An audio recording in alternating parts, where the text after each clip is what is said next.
कोरोनाला रोखण्यासाठी राज्य सरकार आता अलर्ट झाले आहे।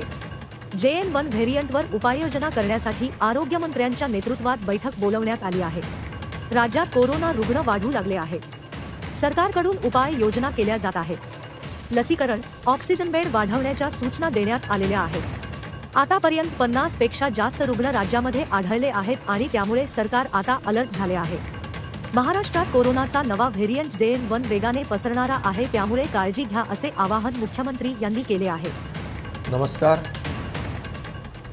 सध्या देशभरामध्ये नवीन JN1 हा कोविड व्हेरियंट आढळला आहे। महाराष्ट्रात देखील काही रुग्ण आढळलेले आहेत आणि त्या दृष्टीने आपल्याला आवश्यक ती खबरदारी, काळजी घेण्याची आवश्यकता आहे।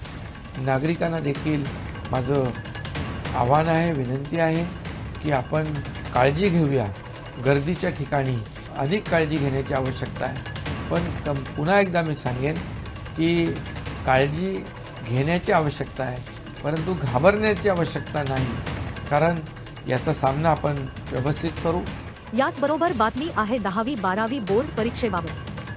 महाराष्ट्र राज्य माध्यमिक उच्च माध्यमिक बोर्डाने एक निर्णय घेतलेला आहे आणि या वर्षापासून पुणे विभागांमध्ये सरमिसळ पद्धतीने विद्यार्थ्यांची परीक्षा केंद्र असणार आहे। म्हणजे एकाच शाळेतील सर्व विद्यार्थी परीक्षेसाठी एकाच परीक्षा केंद्रात न बसवता वेगवेगळ्या परीक्षा केंद्रात बसविण्यात येतील।